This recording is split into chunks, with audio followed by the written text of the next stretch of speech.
Une mosaïque, c'est un décor de sol. Essentiellement, il existait des mosaïques de parois, de voûtes, il y a une mosaïque d'étages, mais essentiellement on travaille sur un corpus de mosaïques de sol, parce que les élévations antiques ont disparu de notre paysage, donc on n'a plus que les sols conservés. C'est des décors de sol luxueux, dans certaines pièces d'apparat, des grandes maisons, des maisons les plus riches, aussi bien en ville qu'à la campagne. Les pièces les plus somptueuses étaient parées de mosaïques au sol. Ça peut développer des décors sur 10 mètres carrés pour une petite chambre, jusqu'à 200 mètres carrés pour des grandes pièces de réception gigantesques. Et la mosaïque est constituée de cubes, des tesselles, qui sont faites de marbre essentiellement, marbre calcaire, parfois de la terre cuite et parfois de la pâte de verre. Et il n'y a pas de teinture superficielle, c'est des matériaux qui sont teintés dans leur masse, la pierre, le verre, et qui sont coupés en cubes et qu'on dispose pour faire un motif. En fait. Alors, la mosaïque des saisons, c'est une mosaïque qui est un trésor national, qui a été mise au jour en 1892 à Saint-Romain-en-Galles et qui a été acquise par le Louvre dans la foulée, donc elle a disparu, elle est partie loin d'ici. Qui plus est à Paris, ce qui était un peu une blessure pour beaucoup de gens à l'époque. Et puis régulièrement, on parlait de la faire revenir, tout le monde rêvait ici d'avoir dans la collection un de ces chefs-d'œuvre, des fleurons du site même tel qu'il est enclos aujourd'hui. Et en fait non, c'est inaliénable, c'est une pièce qui appartient au Louvre, qui est une pièce fondamentale du dispositif archéologique de la présentation de la Gaule romaine au musée d'archéologie nationale de Saint-Germain-en-Laye, où elle a fini par atterrir après le Louvre, la mise en dépôt en 1935. L'atelier a été commandité pour faire une étude préalable à la dépose. Le musée de Saint-Germain-en-Laye ne savait même pas si c'était possible de la déposer. Et donc, il y avait la question fondamentale de savoir si elle pouvait être bougée, parce que le souvenir qu'en restait, c'était d'une masse énorme posée sur béton à l'étage. Parce qu'en fait, c'est un cas de dérestauration, c'est-à-dire que la mosaïque a été plusieurs fois restaurée auparavant, et nous, on intervient une 4e fois pour restaurer à nouveau la mosaïque. C'est plutôt une opération de conservation-restauration. Ce que l'on veut, c'est assurer la conservation de la mosaïque au long terme, y compris si elle doit être à nouveau déplacée. Maintenant, elle pourra l'être beaucoup plus facilement et avec beaucoup moins de dommages qu'auparavant. Et c'est une opération de restauration aussi par le biais du nettoyage. Nous avons fait la restauration et le projet de refonte du musée de Saint-Germain-en-Laye a pris du retard d'au moins 3 ans. Donc nous devions livrer après restauration la mosaïque en juin 2023 à Saint-Germain-en-Laye. Et avec ce délai de 3 ans, le musée a saisi l'opportunité pour savoir si on ne pouvait pas la présenter chez nous de manière ce qu'on a appelé semi-temporaire, c'est-à-dire pour une durée de 3 ans, plutôt que de la stocker dans une réserve, de la donner à voir au public. Le musée d'archéologie nationale a bien sûr adhéré à cette idée. Et l'intérêt, c'est que ça nous permet à nous de la présenter d'une manière qui ne sera sûrement pas celle selon laquelle elle sera présentée au musée de Saint-Germain-en-Laye. Son format pose question, sa singularité, déjà c'est ce format rectangulaire avec 4 sens de lecture. Elle est singulière par sa qualité d'exécution, la richesse des motifs qu'elle donne à voir. Sa particularité, c'est aussi de nous présenter sous forme de vignettes toutes les activités de la vie d'une résidence aristocratique à la campagne. Les fêtes religieuses, les travaux des champs, dans une forme d'allégresse. On ne voit pas l'image d'un travail laborieux, mais plus des scènes plutôt idylliques.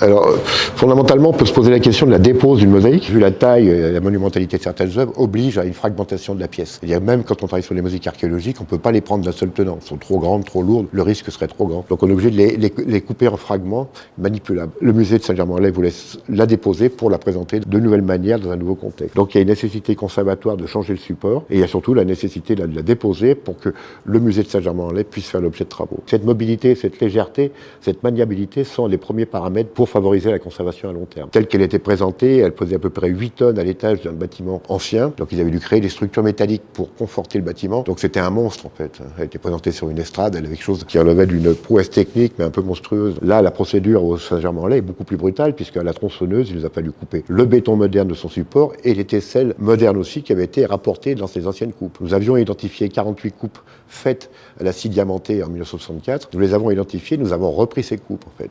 C'est-à-dire que le matériau qu'on a scié, c'est le béton 64 et les tesselles rapportées à l'époque après le sciage. D'ailleurs, les tesselles avaient été décriées pour la mauvaise qualité du travail. Et la vertu des dépôts de cette dernière restauration, c'est qu'avec les matériaux de restauration qu'on utilise aujourd'hui, les transferts sur des matériaux synthétiques, des supports de nid d'abeilles d'aluminium, on confère enfin aux mosaïques une mobilité qu'elles vont conserver. C'est-à-dire qu'on va pouvoir les présenter alternativement au sol ou au mur, ou dans une salle ou dans une autre, sans avoir à nouveau à procéder à une dépose accidentogène et risquée. Donc c'est la vertu fondamentale, c'est d'avoir intégré, restauré la mosaïque sur des supports maintenant légers, mobiles, qui vont permettre de multiplier ces types de présentations et surtout de faciliter sa vie au sein d'une collection. Et puis cette mobilité, elle est intéressante parce qu'elle permet de présenter la mosaïque debout, comme on pourrait la présenter au sol demain dans son entièreté. Elle permet d'avoir d'autres points de vue, d'autres échanges du public avec l'œuvre. C'est assez intéressant aussi, je trouve, pour enrichir l'expérience du visiteur.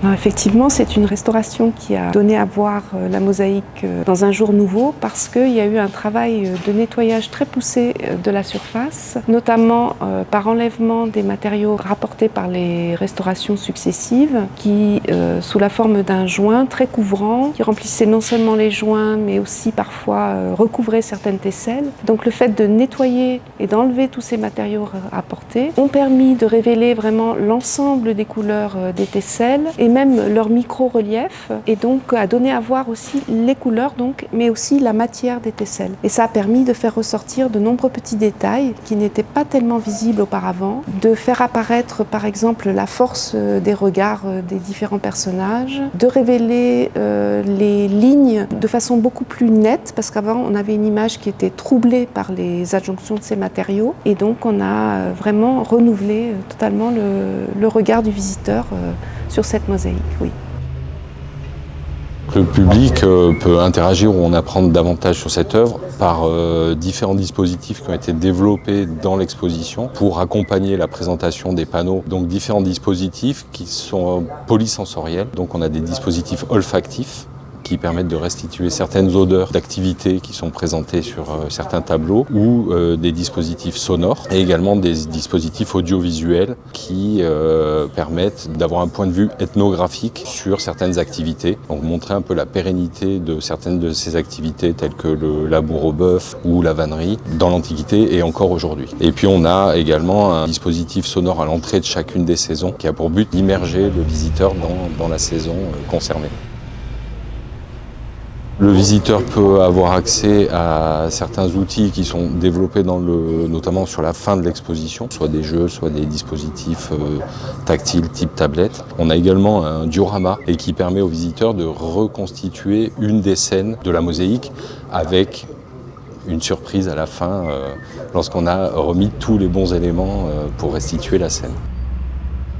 Cette expo, elle a été conçue d'abord pour cet espace-là, qui est un espace assez contraignant parce qu'avec des circulations un peu étroites, donc il a fallu concevoir des dispositifs muséographiques, des supports de manière à pouvoir conserver une certaine fluidité de circulation pour le public, notamment pour les groupes. Et donc on a travaillé pour ça avec un scénographe qui avait toutes les contraintes de l'espace et qui nous a permis de restituer, de présenter ces panneaux de mosaïque. On a pris le parti de les présenter de manière verticale, panneau par panneau, dans l'ordre des saisons, en commençant par le printemps, donc avec à chaque fois en entrée de section l'allégorie de la saison et les différentes activités qui étaient représentées sur la mosaïque qui sont en lien avec cette saison-là.